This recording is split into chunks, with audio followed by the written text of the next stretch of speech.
Welcome again, brothers and sisters, this morning to another airing, a message to the black man. I'm your host this morning, Brother Shabazz, along with my co-host, Minister Shakur. Yes, sir, brothers and sisters, find me an angel. Yes, indeed. And the black man is an angel once he come up out of that foolishness and live a righteous life. He is an angel. So without further ado, we're going to get right on with our program this morning. All praises are due to the one God, Allah, Master Farad Muhammad, that Jehovah, that came here July 4th, 1930. We thank him for raising up Moses in the person of the most honorable Elijah Muhammad, peace be upon him forevermore. And we thank, O Moses, for giving the name Muhammad to one like unto himself, the prophet like Moses, in the person of the Honorable Silas Muhammad in 1966.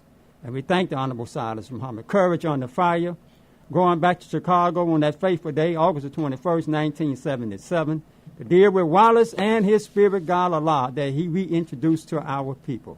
We also thank him for going to the UN and staying there for 17 years, making sure that we were a recognized people now for a change. Given now the name Afrodescendant, looked upon now as human beings, and for the first time also recognized as a man, according to the United Nations. So we thank the Honorable Silas Muhammad and his wife, Queen Misshaki Muhammad, for going to the UN, staying there for 17 years, and making sure that we have become a recognized people and brought forth and together 19 nations representing 250 million lost souls of Abraham's seed. I give great honor to the 24 black Islamic scientists, and especially the 12 major black Islamic scientists who controlled this earth until the coming of that one God Allah in the person of Master Farad Muhammad. And brothers and sisters, this morning, we're going to be having the Honorable Elijah Muhammad birthday celebration and commemoration.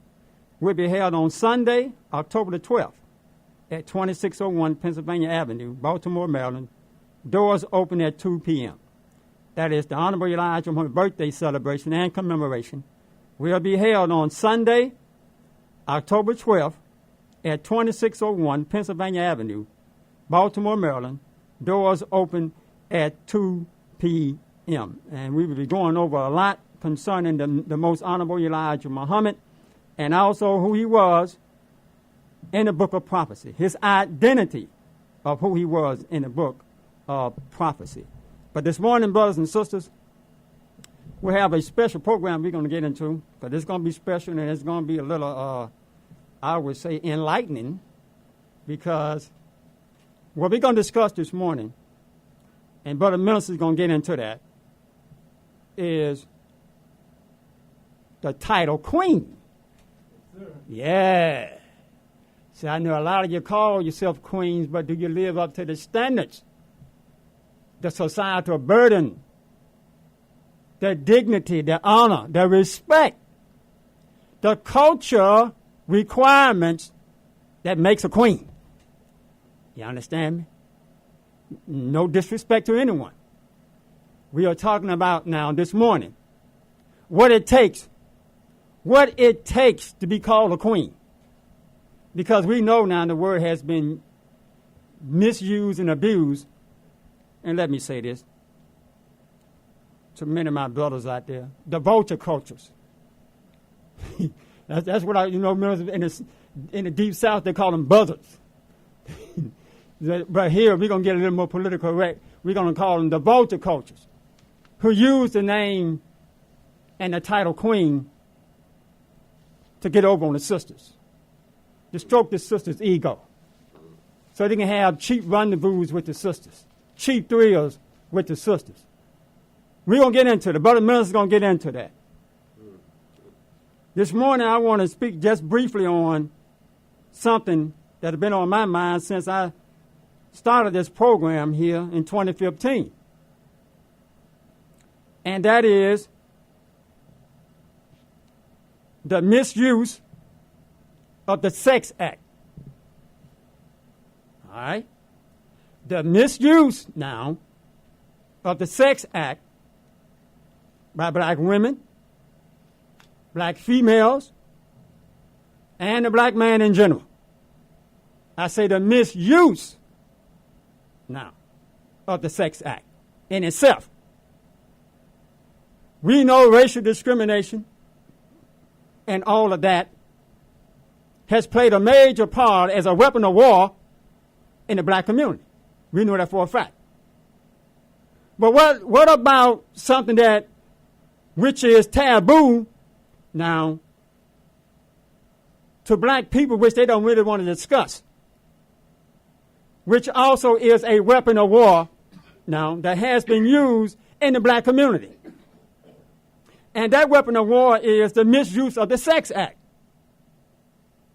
And it has been misused by both the male and the female. Now, many of the gurus out there and the philosophers and the vulture cultures and all of them, they'll tell you that the woman, the black woman, now, controls the Sex Act. No, she does not. Let me explain it to you before I bring on Brother Minister. The black woman used the Sex Act. Now, she used it to her advantage against the man or men. She does not control it. The black man is the one responsible for the Sex Act. Let me explain to you now, before I bring on Brother Minister, what I'm talking about. You can take the finest black woman, pretty as on or what, built like a brick house, as we said back in the day. She can get buck naked, laying in the bed, buck naked on or what, as a jaybird, as the brothers say. A brother walks in that she might want to have the sex act with. Now she's there, laying in bed. But she's there by herself until that brother walks in. Now it's up to the brother now, the black man, whether or not he chooses to lay down with that woman. The woman now can choose that man. You follow me, Brother Minister? She, as you gurus say, let the woman choose you. A woman can choose the man that she want to have sex with. But it's ultimately up to the man to introduce the sex act with her. To go into that act. That's what I'm trying to get you to understand here now. I'm saying the misuse of the sex act now. The misuse of the sex act by black women and black females over the course of time. You, the black man, have allowed you, the black man now. This goes into the title of queen, because we're going to get into that. Brother Mills is going to get into that. Yes, sir. You, the black man, gave up your power for sex over 31,000 years ago. You gave that power up. Not 6,000 years ago. It's before we brought the Caucasian race, Yaku brought them into the planet Earth. The Caucasian that took it to another level. That's all he did. I'm talking about before the Caucasian race came on the scene, our planet Earth. You, the black man, had given up your power of discipline. And when your woman understood you gave up that power, she took control over you and the sex act.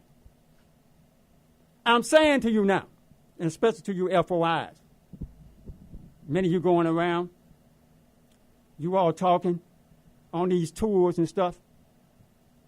I know you're scared to mention this because you want to be liked. I know you want clicks. You want people to like me. There are certain times that you got to speak the truth. If you say you're a Muslim now, of the West now, following the teaching of the most honorable Elijah Muhammad, you must teach that truth whether they like to hear it or not. This is one of the major issues and problems in the black community today. And many of you already know that. The 40+ million of black people, along with everybody else, the Caucasian race and everybody else on the planet Earth, know that misuse of the Sex Act had caused many, many problems in the black community. And that's one issue you don't want to touch and talk about. I'm not here to point no fingers. I'm saying here now to straighten it out. Because you can't straighten that out, then there's no use trying to straighten everything else out. Because you'll continue on with the foolishness. That's what I'm saying to you now. You need something now. Because, as Brother Minister was saying, to be placed in the condition that you're in today, Christianity itself, Orthodox Islam itself, cannot straighten out this problem. It is part of, I would say, 100% of the problem.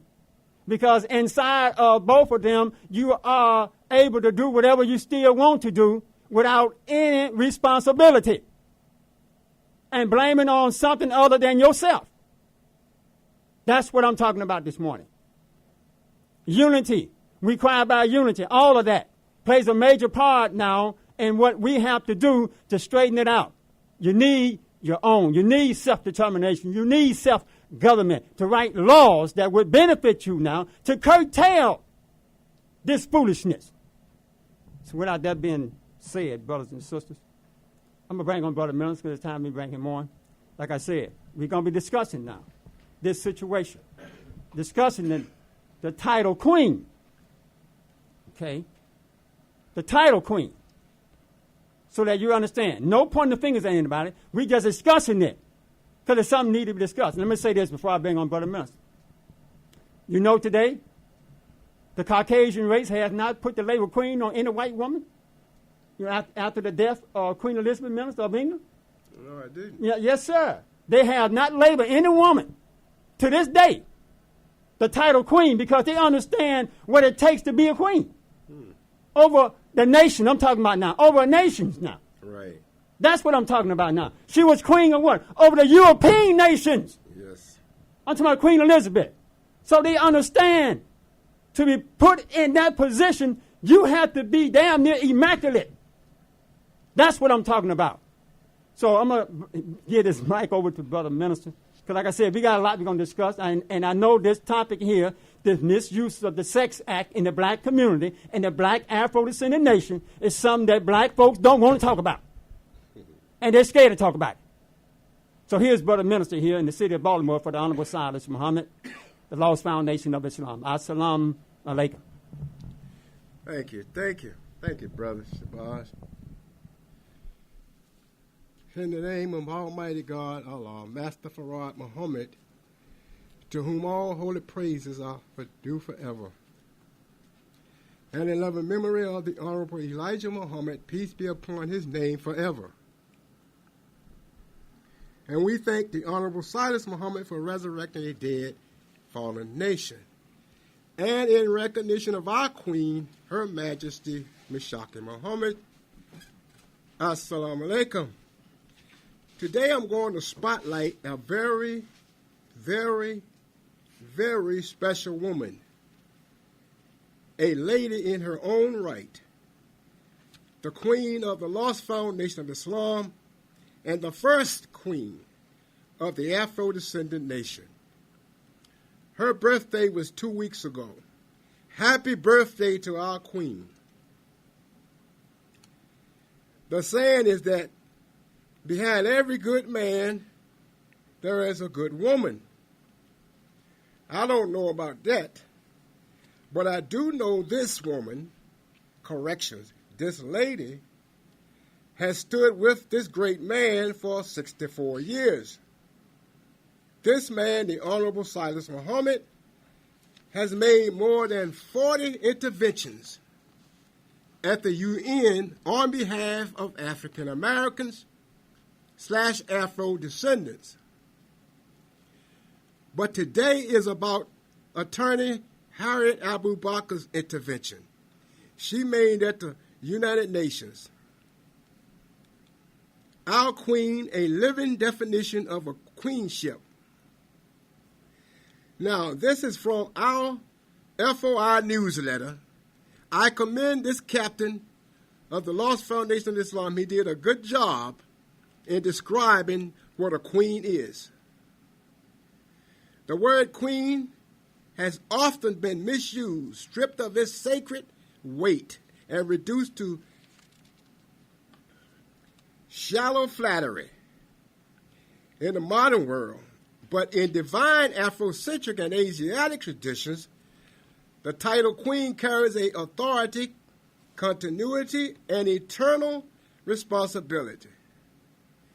It's within this true lineage of queenship that we honor our Queen Misshaki Muhammad of the Lost Foundation of Islam and the First Lady of the Afro-Descendant Nation.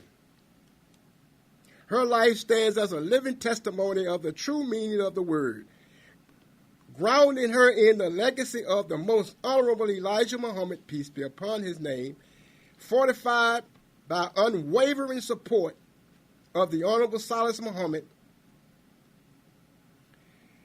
and extending into the future of the Afro-descendant people as a mother, sister, and guide. The word queen has ancient roots. The first meaning simply woman or wife.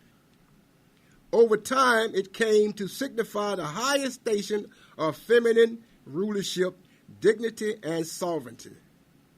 In many cultures, a queen represents not only a royalty, but continuity, lineage, and divine balance within a nation. Before European feudalism narrowed the meaning of queen into merely king's wife, many African and Asiatic civilizations recognized the queen's mother or matriarchal figure as a central pillar of governance, spirituality, and social order. A queen is not just simply a wife to a ruler. She is a guardian of divine law, a mother of nations, a counselor of kings, a symbol of spiritual and cultural continuity. That's the epitome of our Queen, Misshaki Muhammad.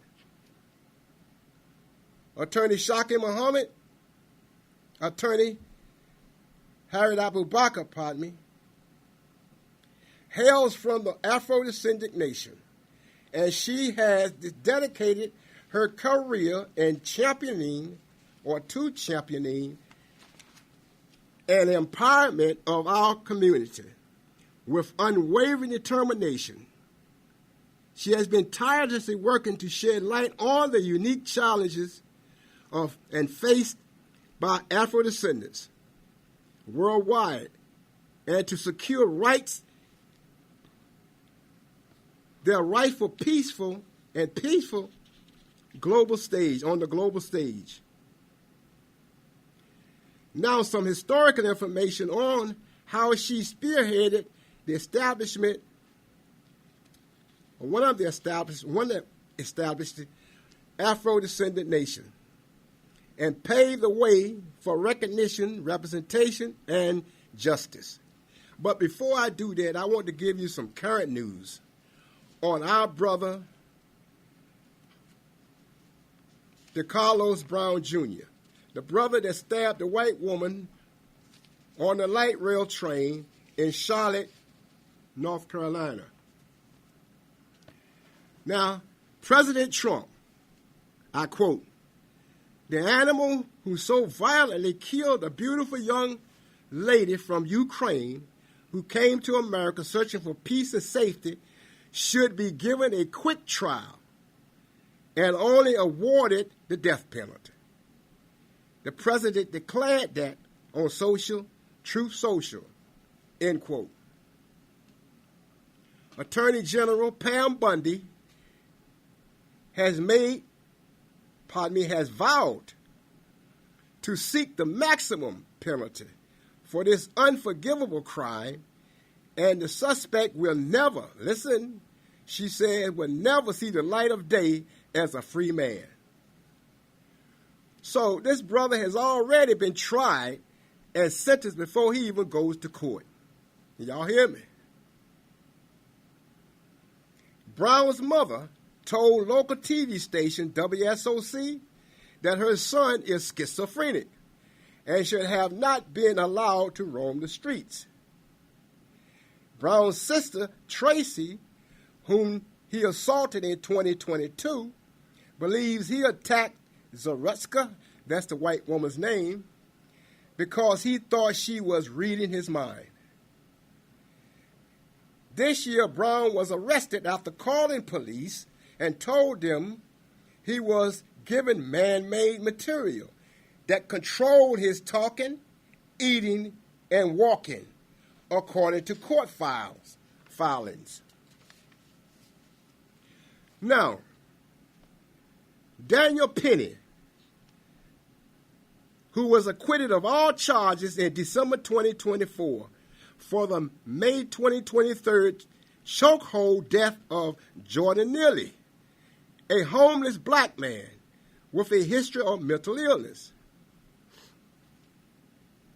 In May 2023, Daniel Penny, a white former U.S. Marine, placed Jordan Neely in a fatal chokehold on a New York City subway train. After Neely, who was experiencing a mental health crisis, reportedly yelled and made threats to passengers. Now, there is a double standard in how the justice system treats white defenders and black victims, and treat black defenders and white victims. Now I want to talk about our queen, Harriet Abu Bakr. I want to talk about her intervention that she made at the UN, the United Nations, on behalf of African Americans in the United States of America. Now, I may not get a chance to finish this, but I'm going to try. But I want you all to listen carefully to what this lady has done. She has put her life on the line for you, and you didn't even know it. A statement of Harriet Abu Bakr on behalf of African Americans in the United States of America. She begins with, "Greeting, Mr. Chairman, and greetings to the esteemed members of the Working Group on Minorities. I would like to thank you for placing the legacies of the slave trade on the black community throughout the Americas on your agenda.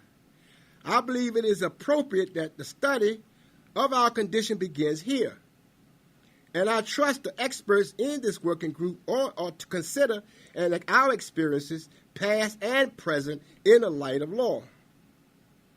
My name is Harriet Abu Bakr. I am a founding member of the National Commission for Reparations and an attorney at law. Victims come to me in my practice relying upon my knowledge and my reputation as a defender of their rights. Therefore, it is not in the manner of an organization leader that I come to you. I come to you as a victim, relying upon your knowledge of law and your reputation as defenders of my rights. We African Americans are thankful for your recognition of us and for the recognition that the subcommission gave to us in its resolution 1998/24. As a people, we have waited so long for experts to study and understand what has been done to us. I urge you to continue to invest your considerable moral strength and legal expertise in analyzing our unique situation. While you listen to my intervention, please consider how you would define the crime that was and is being committed against us, how you would protect our rights, and what means you see for our restoration.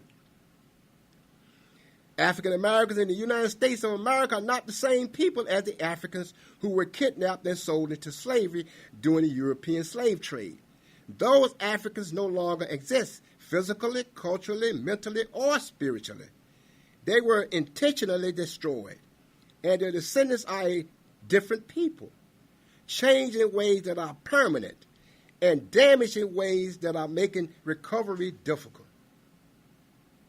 Many studies indicate that because of the extreme physical torment and illness we suffered while being shipped to the Americas, only those Africans whose bodies retained fluids and salt were able to survive. This torment caused a genetic alteration in our population, which manifests today as far greater than average incidence of high blood pressure and the resulting heart attacks and strokes. African Americans today still die from the torment of the Middle Passage. We cannot reverse these changes. Throughout the 310 years of slavery, African women were raped by their owners and forced to bear children of mixed race. This brought about the second change in our population. through force against the will of African women and with the intent of to destroy us as a race. This crime was committed. Today, the vast majority of African Americans have Caucasians among their ancestors. We cannot reverse the mixing of the slave master's blood into ours, although many of us would if we could.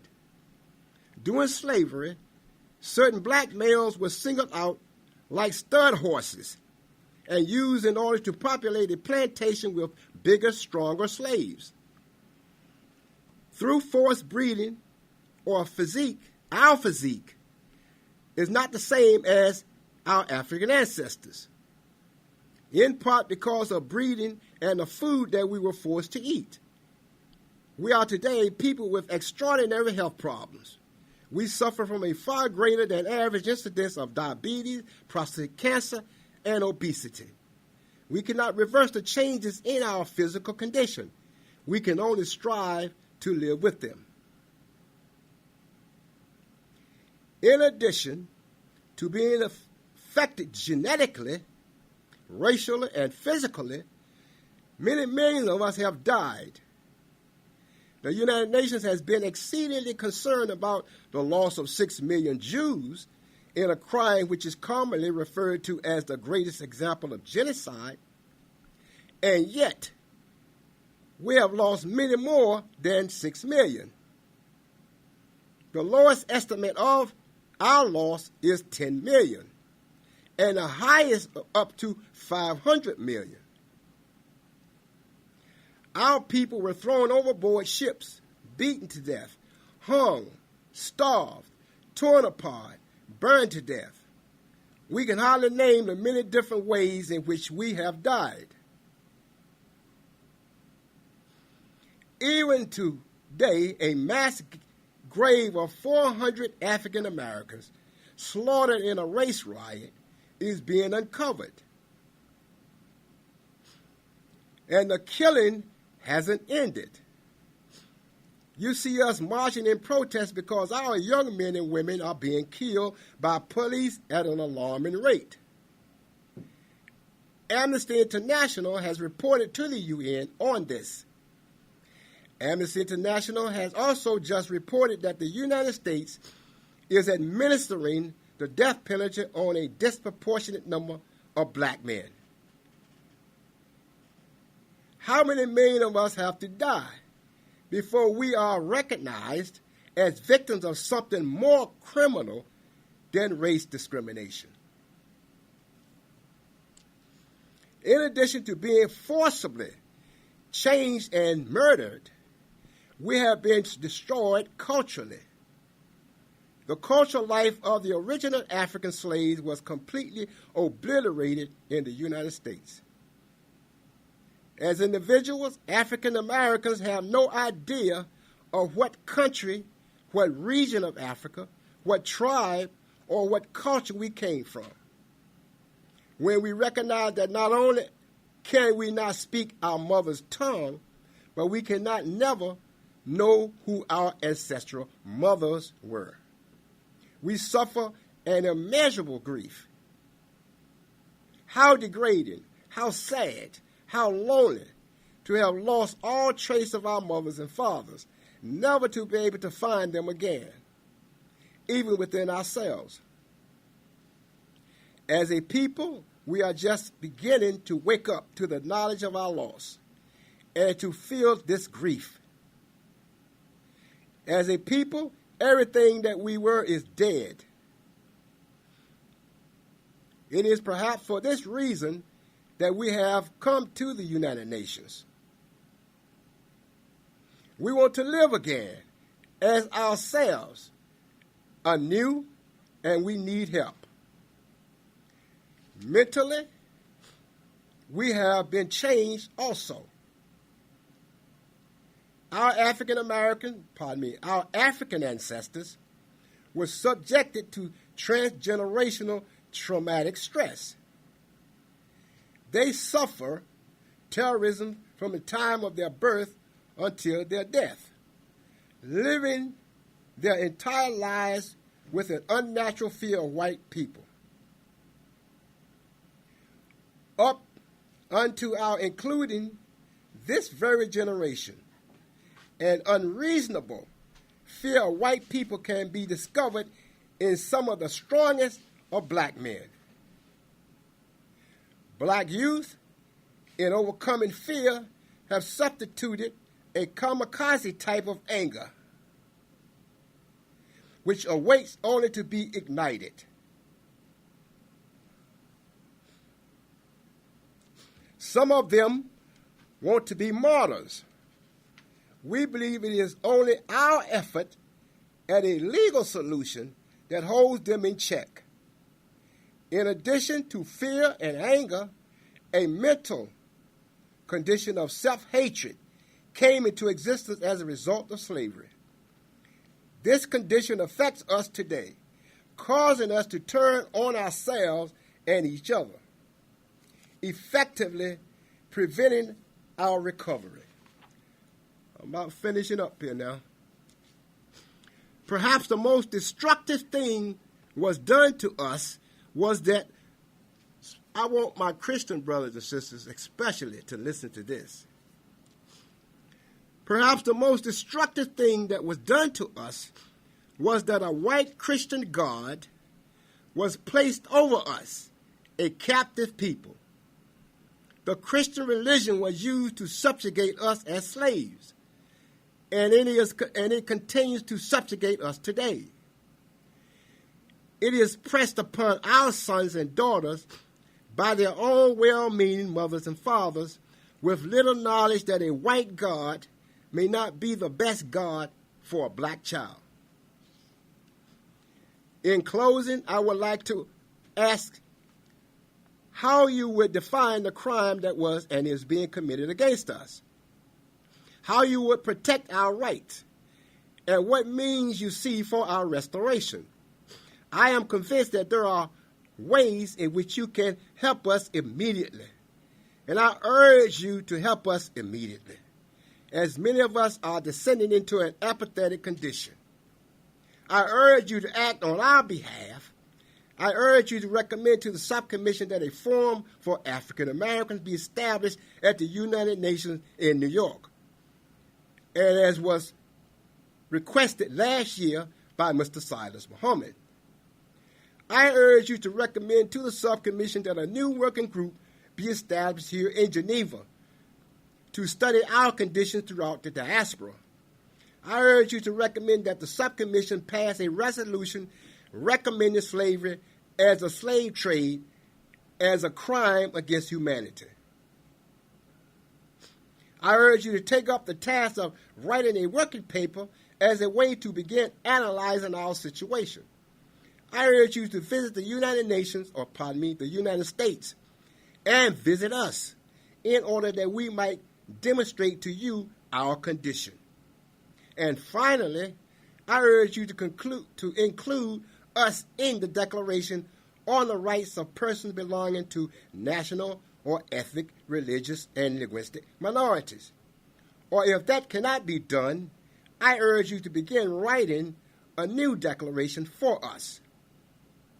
Thank you for your kind attention.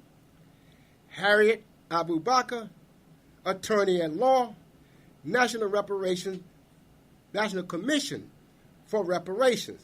Now, this intervention that was given by the Queen was sponsored under the non-governmental organizations Caucasians United for Reparations and Emancipation, CURE, and AFRI, all for reparations and emancipation. My name is Minister Shakur. Assalamu alaikum. Peace be unto you all. All right. Thank you so much, Brother Minister, for that information. And hopefully that the brothers and sisters got something out of that so that they can take a look at. That was written by Queen Misshaki Muhammad, what, 98, 99? Well, I think it might have been 99. I'm not sure. Yes, sir. So that was written on our behalf, all of us, ex-slaves, descendants here. Accept or not. That's right. So if you'd like to have a copy of it, we can also give you a copy of it. This is her written statement or intervention in that, which she had written concerning our condition here in the United States of America. Email me. And also, what Brother Minister, you want to get an email address out? Yeah, email me and I can give him a copy. You want to give him your email, Brother Minister? Raheem Shakur 49@gmail.com. Say that again. Raheem Shakur 49@gmail.com. RAHIM SHAKOOR 49@gmail.com. Okay, thank you so much. So, brothers and sisters, if you all like to get in touch with Brother Minister, you have his email address at rahimshakur49@gmail.com. And he can provide information to you. You can also go to info@afrodescendant.org. That's info@afrodescendant.org. And they can also help you out with information on AFRI, All for Reparation and Emancipation, and the works of the Honorable Silas Muhammad in the United Nations for 17 years. And it was the Honorable Silas Muhammad that brought together those 19 nations now. He was the one, along with Queen Misshaki Muhammad. Yes, sir. That's right, along with her, to bring about the 19 nations. It was the 19 nations. Now, as we have said before, let us reiterate this once again to you all. Many of you are out there thinking Silas Muhammad is just calling us Afro-descendant. He had nothing to do with the name. It was your brothers and sisters throughout the diaspora. That's right. The 19 nations, the one came up with the name Afro-descendant. And he accepted it to unite them as one, since we've been slaves over here in the northern hemisphere. That's right. So it was Silas Muhammad, his intervention, his oil intervention. It was he at the UN, Geneva, Switzerland. He was demanding that a forums and seminars and workshops be established on our behalf to hear our unique problems in the United States of America. We have unique problems here. As I mentioned in my opening, concerning now, the misuse of the Sex Act, that is a unique problem. That's right. Coming from slavery itself, but beyond slavery. And that's something we now, you, the black man, I'm talking about the black man now. See, I mentioned it about the misuse of the Sex Act by the black woman and female. That is true. I don't hold her responsible for the Sex Act. That's I hold the black man responsible for. He is the one to be responsible for that. He's a weak one. Yes, sir. I got to wake him up, Brother Minister. Yep. Because, see, they've been going around here, these gurus, these philosophers, these vulture coaches, and all the rest of them out here, they've been simply lying, holding the black woman responsible for the Sex Act. She's not responsible for the Sex Act. The black man is responsible for the Sex Act. And all of this plays a major part in our destruction. And until he understands that or accept his role. Now, you black brothers out there, y'all holler about the woman always trying to lead. Take the role of leadership then. That's all you got to do. And your woman will follow you when she see you taking that role like the white man took the role. You think the white woman didn't tell the white man don't come to America and seek a new land for himself? He wouldn't have cared. He said, that ain't happening. That's right. We getting on the ships. We're going to fight the ocean, the waves. We're going to fight anything get in our way. We're going to make it happen. And they did. And he made it happen. You got to make it happen, black man. That's all I'm saying to you now. You got to make that happen. So, brothers and sisters, I'm up against the timing. We got a few minutes here and everything. We hope you got something out of the program, because I left you with something, and Brother Minister left you with something. Yeah. That's right. So I know you all going to get on the discussion, who controls the Sex Act. I want you to get on the discussion. But I'm saying to you right now, don't blame your woman for the Sex Act. That's on you, black man. You Muslims out there, you love to run your mouth. You love to talk so much. You go on these tours out here. I'm talking about you Muslim followers of the Honorable Elijah Muhammad now. You go on these tours and running your mouth. But I have listened to you. This is something you don't touch. You don't touch this topic. Because you know now you got a wife at home, but if you tell your wife, and your wife will tell you herself, because she's looking for leadership. That's why they follow the white man. Because the white man takes the lead. That's right. You, the black man, been sitting here letting your woman lead and talking about the white man when he has led. But you don't want to lead. You don't want to sacrifice anything.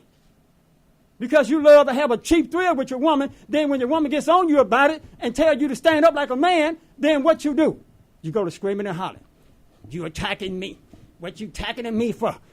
Getting all misbehaving and all. She looking for leadership. And if you ain't man enough to lead her, she going to go somewhere where a man can lead. Then she going to lay with that man because that man going to lead her. That's just the bottom line, black man. That's all I'm saying to you now. So we hope you got something out of the program. We'll see you next month, October the 19th, right here on Message to the Black Man at 10:15 a.m. on WFBR. Peace, love, and soul. Until we meet again, Assalamu alaikum. Assalamu alaikum.